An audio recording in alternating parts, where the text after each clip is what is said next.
In this video, we're going to learn Unity in under 20 minutes. Game objects, components, scenes, physics, and more. Alright, let's begin.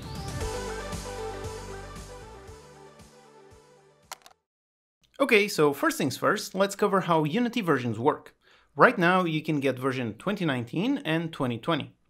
The 2019 version is in long-term support, which means it's extremely stable, whereas the 2020 version is in a tech release, which means it is being used for testing new features.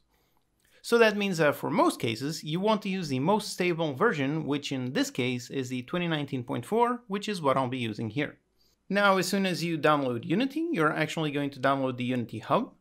This is the program that manages all your projects and Unity versions. So you've got the Projects tab with all your projects, you have the Learn tab with a bunch of official learning content from Unity, then the Community with a whole bunch of links, and the Installs, which shows all of the editor versions you have installed in your machine. So here in the Project tab, let's hit New, and we get this new window. Now in here we can see a whole bunch of different templates. They will simply set up the starting state of your project, so don't worry too much. For example, if you select the 3D template, you can still use 2D or vice versa. Now these two down here are for the two separate render pipelines. The high definition render pipeline is focused on giving you the absolute best visuals, and the universal render pipeline is focused on making your project run on anything. So if you're an indie game developer, chances are you will be mainly working on the universal, unless you're trying to push the limits with the visuals. Now in this case, we want the simplest thing possible, so let's just select the basic empty 3D template. Up here, let's just give it a name, and just hit create.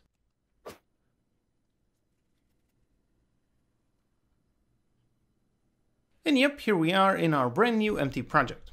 So over here we have our scene, starting with a light and just a camera. So everything is completely empty, so we have a real nice blank canvas where we can create anything. Now right away, we see the default Unity layout. You can see that there's lots of tabs everywhere. So for example, here is the scene view, then over here is the inspector, and so on. By clicking and dragging, you can move them around so you can place them anywhere.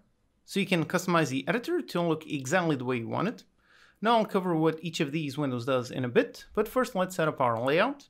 Now for me, I've been using Unity for a long time, and this is the layout that I found best. So the inspector is nice on the right side, always visible. Then I place the hierarchy down here. Then the project files here next to it with the console. Then on the project files, I also like to see them on a standard Explorer view.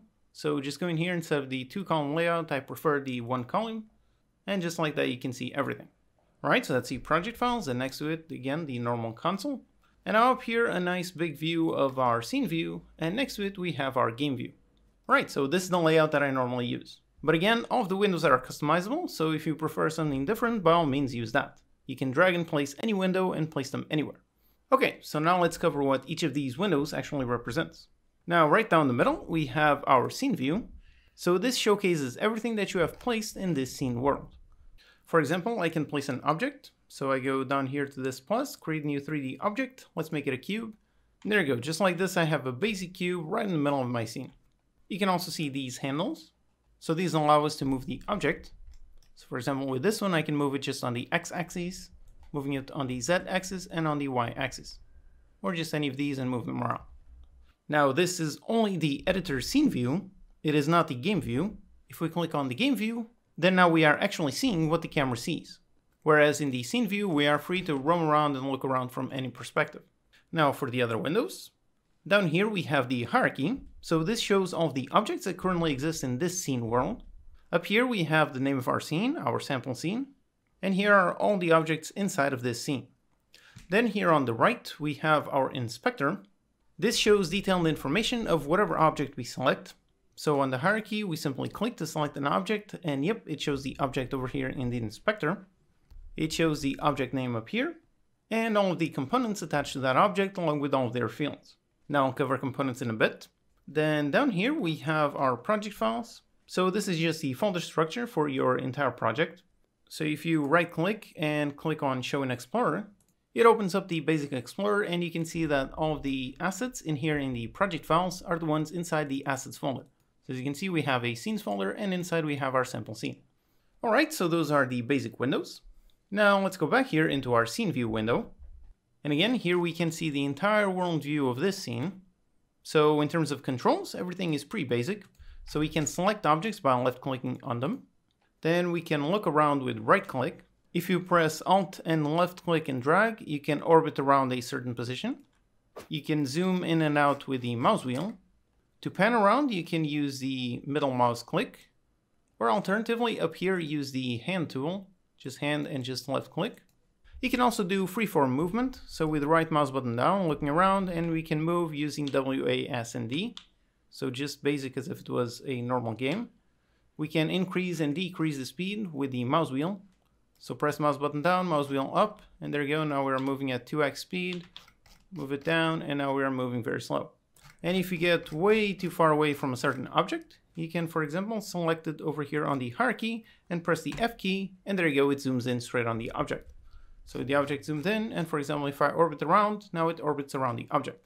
Then up here we have our toolbar. Now we already saw the hand tool, which is used for panning around. Then we have the move tool, which shows all of our movement axes. So moving the X, the Z, the Y, or any of them. Then we have the rotation tool, which again, we can rotate individually on each or rotate on all of them at once. Then we have the scale tool, so we can scale on the Y, scale on the X, or scale on all of them uniformly.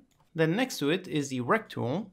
So this one also modifies the scale, but it does so on a different way. Now this tool is mainly used when working in the UI.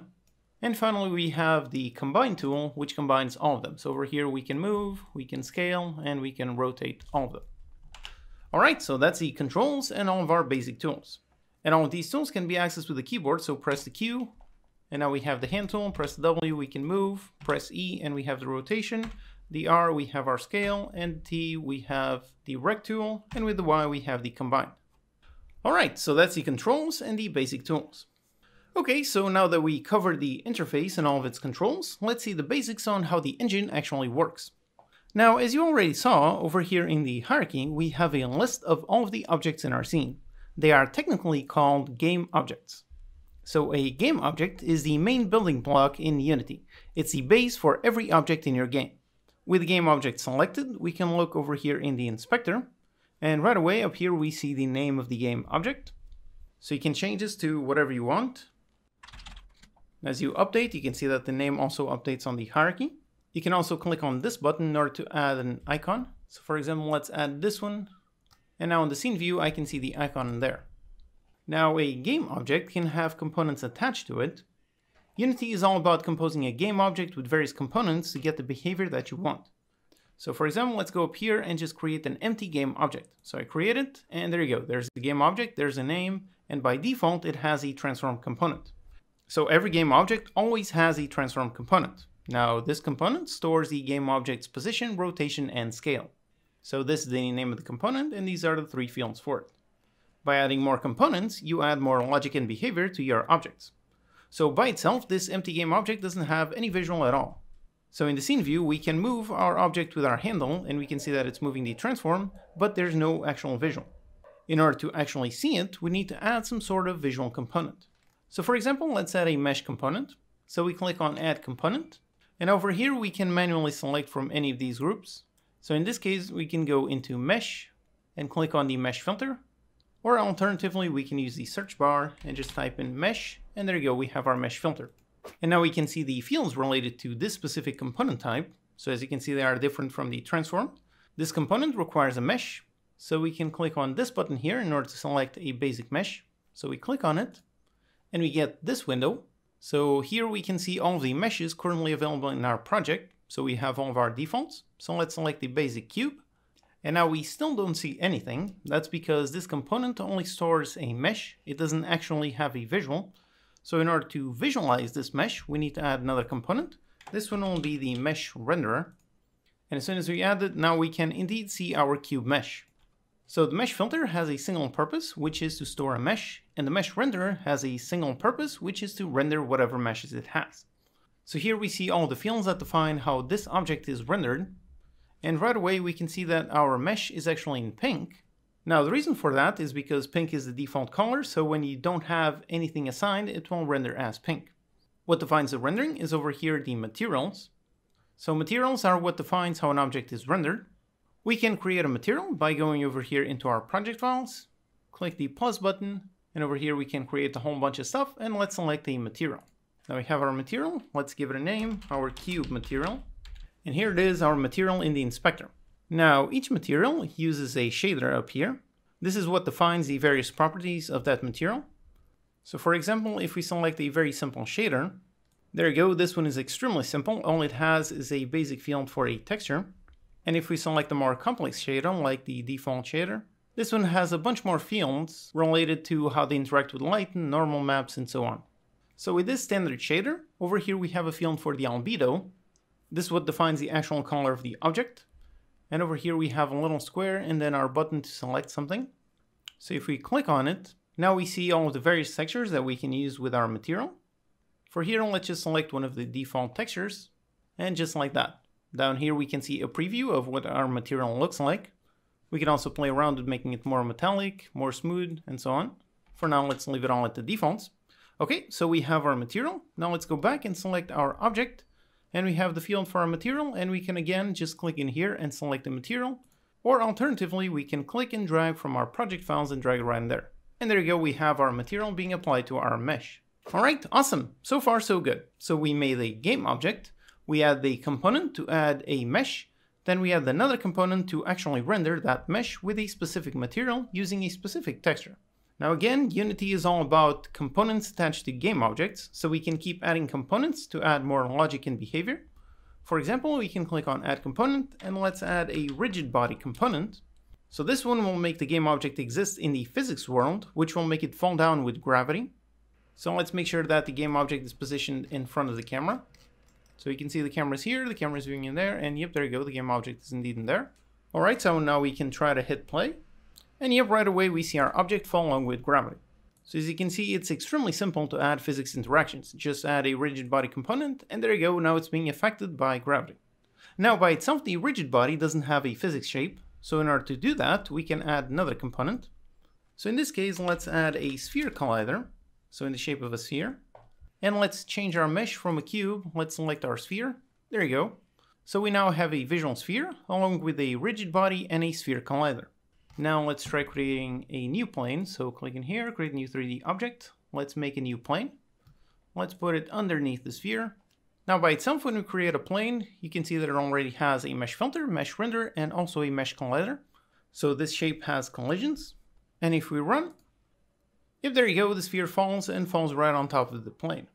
Now if we just slightly rotate the plane and test again, and there you go, the sphere falls along with gravity, and since the plane is slightly rotated, now it's gonna roll away.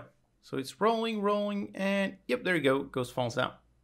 So as you can see, that's how easy it is to add physics to your game. You just add a collider and a rigid body, and just like that, we have some really cool physics interactions. So as you can see, a game object is the base building block in Unity. It can have components attached to it, and those components are what defines how the object looks and behaves. Each component has a purpose. You can browse around this Add Component list to see all the components that are available by default, and you can also obviously make your own scripts and add them as components to your game objects. Now to make a script, we just go into our project files. Let's right click here on the assets folder, go into create, and let's create a new C# script. Let's call this our custom component. And now when you installed Unity, it also installed Visual Studio and linked it with the editor. So just by double clicking on this file, it should open up Visual Studio. And yep, right away we see our default script. Now here I'm just covering an overview for how the engine works, so I won't go too deep on scripting. By default, you can see that we have the start and update functions. So the start is called once before the first frame update, and the update is called once per frame. Now, one important thing that you can see here is how it extends MonoBehaviour. This is the base Unity class that all scripts must extend if you wish to use this class as a component. So let's leave it as it is, and let's go back into the editor. And here we can add our custom script as a component to our object. So we can either click on Add Component and find our custom component, there it is. Or alternatively, we can just click and drag from here and drop it right in there. There you go, there's our custom component attached to our game object. Now just for testing, let's go back into Visual Studio. And in here, let's add some messages. Alright, so I'm just calling the debug log function. So this function simply logs a message to the console. So there's one on start and one on update. So now if we go back into the editor, and if we run our game, And now down here, if we look on the console, yep, there you go, we can see our messages. So we can see that the start ran just once, and then we've got updates being called on every single frame non-stop. Okay, awesome. So that's how custom components work in Unity. Now another thing about Unity is how it works both in 2D and 3D. So over here, if we select our main camera, we can see that it's a 3D camera. And on our sphere, we have a sphere mesh, but we can easily change this to 2D. So instead of a mesh renderer and a mesh filter, let's instead add a component of type sprite renderer. So this one displays a 2D sprite. So in here, we click on this button. Let's select one of the default ones. So let's say this one. And there you go. You can see the sprite. Yep, there you go. That's a sprite. So you can see that it is completely flat. So yep, just like that. So that's how you make a 2D visual. And now on the camera, right now you can see this is a perspective camera. So over here, we have a field of view. So we can swap it out. Over here we have the projection, and we can swap the projection from perspective and put it in orthographic. So now as you can see, yep, it is a flat 2D. Okay, so we're back here on the scene view. And now down here we see the hierarchy, which shows every object in this scene world. So let's quickly cover what are scenes. Now scenes are one of the main ways you have of organizing different parts of your game. So for example, you would have a scene for the main menu, another one for the game, another one for a different part of your game, and so on. You can easily create a scene by going to the project files, click on the plus sign, and over here we create a new scene. Let's call this our second scene, and double click to open it. And yep, right away you can see that we no longer have the objects we had in our scene, so we're back into a default empty scene. So down here we can see the hierarchy, yep, we just have the camera and the light. And if you go back into our original scene, yep, our objects are all still here. So as you can see, they are in completely separate worlds. You can have as many scenes as you like to help you manage your game. Alright, so you just learned the basics of Unity in under 20 minutes. Now that you know the basics, you can go follow some more complex tutorials. Unity is extremely versatile. You can use it to build very simple or very complex games. So anything from shooters to point and clicks to deep simulations. The only limit is really your imagination. Alright, if you found the video helpful, hit the like button and subscribe to the channel for more videos. Post any questions you have in the comments, and I'll see you next time.